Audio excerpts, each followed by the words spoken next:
Yra keletas pagrindinių nerimo sutrikimo tipų.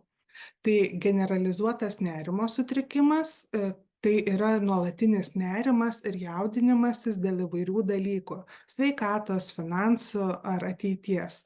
Tai nuolatinis jausmas, kad tarsi nutiks kažkas tuojau blogo. Tada panika. Tai yra pasikartojantys panikos priepuoliai, kurių metu galite jausti tokius simptomus kaip prakaitavimas, kūno drebulys, oro trūkumas, stiprus baimės jausmas. Tokie priepuoliai dažniausiai ištinka netikėtai ir tęsiasi maždaug 20 ar 30 minučių.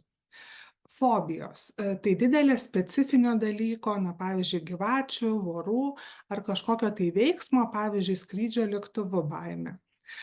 Tada socialinio nerimo sutrikimas arba socialinė fobija.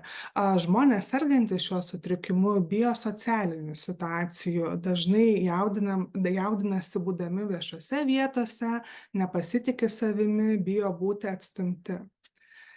Obsesinis kompulsinis sutrikimas. Jis pasižymi įkyriomis mintimis ar veiksmais, kurie suvokiami kaip savi, tačiau yra nemalonūs ir beprasmiški bei varginantys.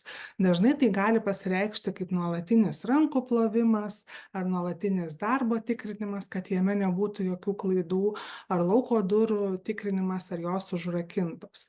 Na ir potrauminio streso sindromas, tai šis sutrikimas atsiranda po didelių sunkių fizinių ar emocinių išgyvenimų, tokių kaip karas, stichinės nelaimės, avarijos ar nusikaltimai.